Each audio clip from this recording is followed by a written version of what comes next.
Assalamualaikum warahmatullahi wabarakatuh. Alhamdulillah wassalatu wassalamu ala rasulillah. Kalau dulu Jokowi nggak kepilih jadi presiden, yang jadi presiden 10 tahun yang lalu Prabowo Subianto, tentu jalan hidup bangsa kita itu berbeda ya. Kita lihat kalau Prabowo itu kan kalau bahasa yang mudah mungkin nggak juga menggambarkan seluruh corak dan pandangan hidupnya, bahwa dia seorang ultra nasionalis. Yang saya maksud dengan ultra nasionalis, dia itu mendahulukan kepentingan nasionalnya itu secara berlebihan ya. Dia nggak ingin bangsa-bangsa lain baik barat maupun timur itu menguras sumber daya alam yang dimiliki bangsanya Indonesia. Kesetiaan terhadap kedaulatan Indonesia itu begitu menonjol ya dalam diri Prabowo, karena mungkin latar belakang militernya yang begitu kuat ya, sebagai anggota Kopassus dan kemudian Danjen Kopassus. Apalagi dia sudah mencapai tahap perwira. Nilai-nilai kesatuan, nilai-nilai kedaulatan bahwa NKRI itu harus dijaga dari rongrongan bangsa-bangsa lain, itu yang nggak ada sebenarnya dalam diri Jokowi. Yang paradigmanya adalah sebagai seorang eksportir kayu adalah bagaimana menjual, bagaimana ekspor mebel-mebel yang dia bikin ke luar negeri. Semakin dolar masuk karena pasarnya luar negeri, itu semakin dia untung, dan dia betul-betul melihat dirinya, melihat perusahaannya itu bagaimana memetik keuntungan yang sebesar-besarnya kalau barang-barang yang dijual itu dalam pembayarannya dalam bentuk dolar, dalam konteks ekspor ya kan. Sementara Prabowo kan tidak mementingkan dirinya dalam pengertian bahwa dia sebagai pion, katakan pion begitu, pion dari negaranya. Dia sebagai penjaga utama keselamatan bangsanya, sebagai seorang tentara dia menjaga ya, ingin menyelamatkan kedaulatan RI, dan bukan untuk bagaimana menjual apa yang ada di dalam negaranya dengan keuntungan sebesar-besarnya untuk kepentingan dirinya. Karena dia bukan pengusaha, dia seorang tentara aktif ya, dan pikiran-pikirannya selalu bagaimana menyelamatkan Indonesia, menjaga keutuhan Indonesia, menjaga martabat Indonesia, menjaga marwah Indonesia, menjaga harga diri Indonesia, dan bagaimana mensejahterakan rakyat Indonesia dengan apa yang ada di dalam bumi Indonesia untuk sebesar-besar kemakmuran rakyatnya. Dan jangan sampai orang-orang asing itu mencuri kekayaan Indonesia. Kalau dicuri, dibiarkan dicuri dengan antek-antek yang ada di dalam negeri, maka kemakmuran, kesejahteraan bangsa Indonesia itu tentu berkurang ya. Karena yang seharusnya untuk orang Indonesia dijual ya, sama antek-antek itu ke luar negeri. Antek, yang saya maksud antek-antek di sini adalah orang-orang Indonesia, pengusaha-pengusaha Indonesia yang berkolaborasi dengan penguasa Indonesia, dan mereka menjadi kepentingan kapitalisme global. Jadi antek-antek itu menjadi skrup ya, penguat dari sistem kapitalisme global. Prabowo tahu ada corak orang seperti itu yang ingin menjual negaranya. Dan kesadaran-kesadaran itu sudah dia dapatkan, ya, sudah tumbuh. Bukan ketika dia itu sedang mencalonkan pilpres itu, saat mencalonkan menjadi presiden, baik ketika dia bersama Megawati posisinya sebagai calon wakil presiden, atau dia berpasangan dengan Hatta Rajasa atau berpasangan dengan Sandiaga Uno, ya. Karena komitmen kebangsaan dia itu dibentuk sejak dia di Lembah Tidar di Magelang, saat dia menempuh pendidikan militer dari senior-seniornya. Disitulah tumbuh rasa cinta pada tanah air, dan rasa cinta yang kuat, ya, karena gemblengan di Lembah Tidar itu, di kawah Chandra di muka itu, apalagi kemudian dia diterjunkan di Timur-Timur dalam konteks mempertahankan kedaulatan RI, Timur-Timur yang merupakan bagian dari Republik Indonesia, provinsi yang terakhir dari Indonesia. Maka dia mempertaruhkan nyawanya, mempertaruhkan eksistensi dirinya, tentu bukan untuk kepentingan dirinya, untuk kepentingan bangsanya yang utuh dan berdaulat dan berwibawa. Dan itu semangat-semangat untuk mempertahankan kedaulatan itu tidak ada dalam diri Jokowi, yang selalu melihat pihak lain, melihat orang lain itu bagaimana bisa menjadi pasar yang menguntungkan perusahaannya.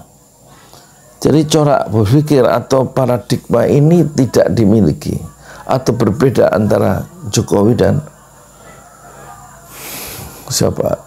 Prabowo Subianto.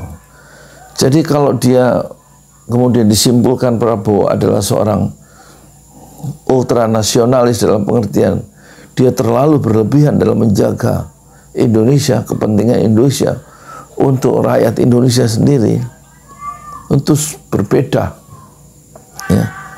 Posisi intelektual Prabowo sebagai seorang ultranasionalis dengan posisi intelektual dari Jokowi sebagai seorang pedagang, ya. Kalau Prabowo sebagai seorang pejuang nilai-nilai persatuan, pejuang nilai-nilai kebangsaan yang utuh, sebagai seorang pejuang untuk mempertahankan kedaulatan negeri. Sementara Jokowi, nilai-nilai yang dianut adalah nilai untung dan rugi, nilai seorang khas pedagang. Oleh karena itu ketika dia menjadi presiden selama 10 tahun, dia lebih klop, ya, dengan para pedagang, baik pedagang besar maupun pedagang kecil. Kunjungan-kunjungan ke luar negeri atau tema utama adalah bagaimana pedagang-pedagang itu masuk ke Indonesia,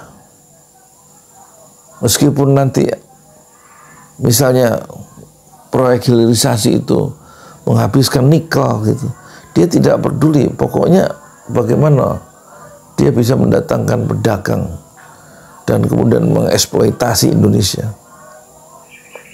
Dan sebentar lagi nikel itu habis, ya, karena ada proyek hilirisasi itu. Dan nikel itu tidak dinikmati kan oleh orang Indonesia, kecuali sebagian besar, sebagaimana dijelaskan oleh Faisal Basri, itu dinikmati oleh perusahaan-perusahaan Tiongkok karena diekspor ke sana dalam bentuk uang, langsung uang yang ditransfer ke bank-bank China. Kita dapat sedikit pajak dan sedikit, mungkin banyak kerusakan lingkungan, dan itu tidak dijadikan masalah oleh Jokowi. Tentu dalam konteks Prabowo yang memiliki paradigma atau gugus pandang yang berbeda soal hilirisasi, tentu adalah mengusik kedaulatan Indonesia karena sumber daya alam kita, nikel dan yang lain-lain itu tiba-tiba habis, tidak disisakan untuk generasi mendatang. Dalam konteks ini dia bisa marah terhadap orang-orang asing, strangers, apalagi pengusaha-pengusaha itu yang bekerja sama dengan antek-antek di dalam negeri. Dan andai kata, ya, Prabowo itu 10 tahun yang lalu berhasil memenangkan pertarungan lawan Jokowi, tentu kerusakan kita dalam demokrasi itu tidak separah ini. 5 tahun terakhir justru korupsi menurut Indonesia Corruption Watch itu meningkat dari 271 kasus tahun 2019. 4 tahun kemudian kasus korupsi di zaman Jokowi itu meningkat 300% atau 3 kali lipat menjadi 791. Di samping itu dia menandatangani revisi undang-undang Komisi Pemberantasan Korupsi KPK menjadi sangat lemah dan kemudian tidak independen karena dia menjadi bagian dari kekuasaan. Dan kita tentu tidak heran ketika Abdullah Heha Mahua, penasihat KPK dari 2019 sampai 2005 sampai 2013 dia sebagai penasihat KPK mengatakan setelah revisi undang-undang atau KPK yang dilemahkan di masa rejim Jokowi ditandatangani oleh Jokowi itu, maka KPK sekarang adalah milik istana. Oleh karena itu tidak heran karena KPK sudah milik istana, KPK bisa disetir oleh istana. Dan tampaknya di masa pemerintahan 5 tahun yang kedua dari Jokowi itu korupsi seakan-akan dibiarkan meningkat, dibiarkan melebar dan bertambah banyak tanpa ada tindakan yang cukup signifikan dari Jokowi sebagai seorang yang memegang otoritas tertinggi, punya semua instrumen untuk menghentikan korupsi, tapi seakan-akan dibiarkan.